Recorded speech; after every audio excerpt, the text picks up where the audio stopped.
Bismillahirrahmanirrahim. Saya Putri Husnul Hatimah dari kelas 12B akan mempresentasikan tugas SKI yaitu tentang Hamzah Al-Fansuri.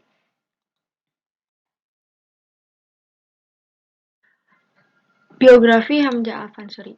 Syekh Hamzah Fansuri adalah seorang cendekiawan, ulama tasawuf, dan budayawan terkemuka yang diperkirakan hidup antara pertengahan abad ke-16 sampai awal abad ke-17. Nama gelar atau tahalus yang tercantum di belakang nama kecilnya memperlihatkan bahwa pendekar puisi dan ilmu suluk ini berasal dari Fansur. Sebutan orang-orang Arab terhadap Barus sekarang sebuah kota kecil di pantai barat Sumatera yang terletak di antara kota Sibolga dan Singkel. Sampai abad ke-16, kota ini merupakan pelabuhan dagang penting yang dikunjungi para saudagar dan musafir dari negeri-negeri jauh. Di mana dilahirkan dan di mana pula jasadnya dibaringkan. Tak dijumpai sampai sekarang, tetapi dari syair dan dari namanya sendiri menunjukkan bahwa sudah sekian lama beliau berdominasi di Fansur, dekat Singkel, sehingga mereka dan turunan mereka pantas digelari Fansur. Dan pada ahli pun cenderung memahami dari syair-syair bahwa Hamzah Fansuri lahir di tanah Sahmawi. Tapi tidak ada kesepakatan mereka dalam mengidentifikasi tanah Sahmawi itu. Ada petunjuk tanah Aceh sendiri, ada yang menunjukkan tanah Siam. Dan bahkan ada sarjana yang menunjuk negeri Persia sebagai tanah yang di Aceh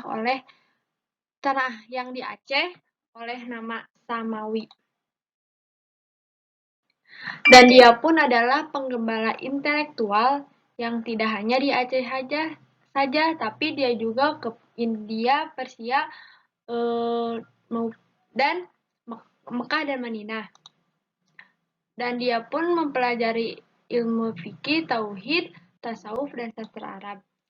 Dan pada awalnya Hamzah Fansuri ini tidak mempelajari ilmu tasawuf saja, tapi telah menjadi anggota tarekat Qadariyah.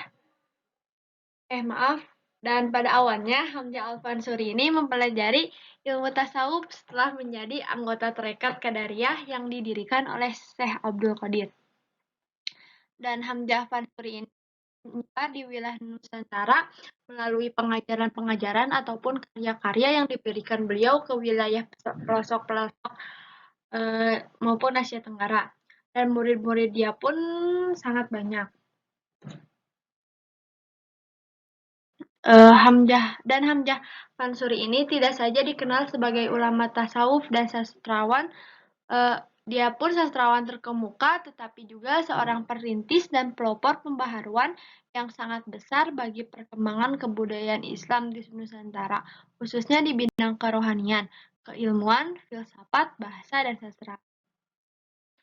Dan di dalam bidang keilmuan, Hamzah Fansuri telah mempelopori penulisan risalah tasawuf atau keagamaan yang demikian sistematis dan bersifat ilmiah.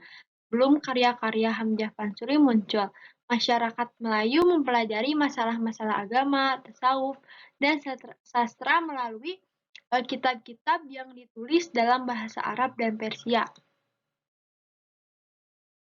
Dan dalam bidang filsafat, ilmu tafsir, dan telaah sastra, Hamzah Fansuri ini telah mempelopori penerapan metode takwil atau hermeneutika keruhanian. Sebagai contoh dalam tulisannya yaitu Rahasia Ahli Makrifat, Hamzah Fansuri ini menyampaikan analisisnya dengan tajam dan landasan pengetahuan yang luas mencakup metafisika, teologi, logika, epistemologi, dan estetika. Dan di bidang sastra, saya mempelopori pula penulisan puisi-puisi volifis dan mistis bercorak Islam.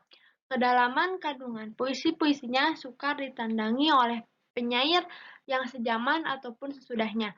Penulis-penulis Melayu abad ke-17 dan ke-18 kebanyakan berada di bawah bayang-bayang kegeniusan dan kepiawaan Syekh Hamzah Al-Fansuri. Di bidang kesusastraan pula, Syekh Hamzah Fansuri adalah orang pertama yang memperkenalkan syair, puisi 4 baris dengan skema sajak akhir A syair sebagai suatu bentuk pengucapan sastra seperti halnya pantun sangat populer dan digemari oleh para penulis sampai abad ke-20. Dan di bidang kebahasan pula sumbangan Syekh Hamzah Fansuri sukar untuk didapat diingkari. Pertama, sebagai penulis pertama kitab keilmuan dalam bahasa Melayu sehingga Syekh Hamzah Fansuri ini terkenal dengan Bapak Sastra Melayu. Syekh Hamzah Fansuri telah berhasil mengangkat martabat bahasa Melayu dari sekedar lingua franca menjadi suatu bahasa intelektual dan ekspresi keilmuan yang canggih dan modern. Dengan demikian, kedudukan bahasa Melayu di penyebaran ilmu dan persatuan menjadi sangat penting dan menguli bahasa masa Nusantara lainnya. Ada dan karya-karya Hamzah Al-Fansuri yaitu syair-syair.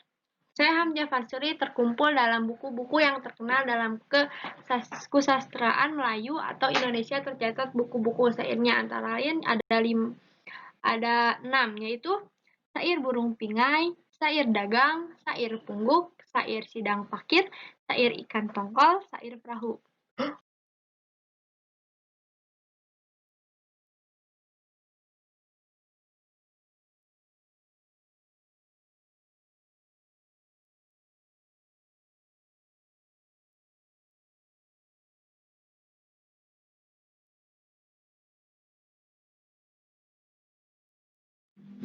Karangan-karangan Syekh Hamzah Al-Fansuri yang berbentuk kitab ilmiah antara lain Asrafun Arifin Biyani Ilmi Suluki wa Tauhid, Sarbul Asyikin, Al-Muhtadi, Rubai, Hamzah Al-Fansuri.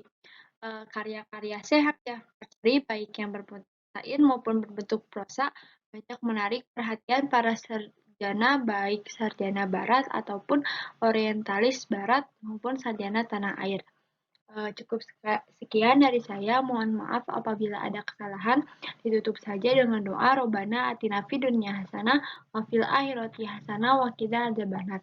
Wassalamualaikum warahmatullahi wabarakatuh.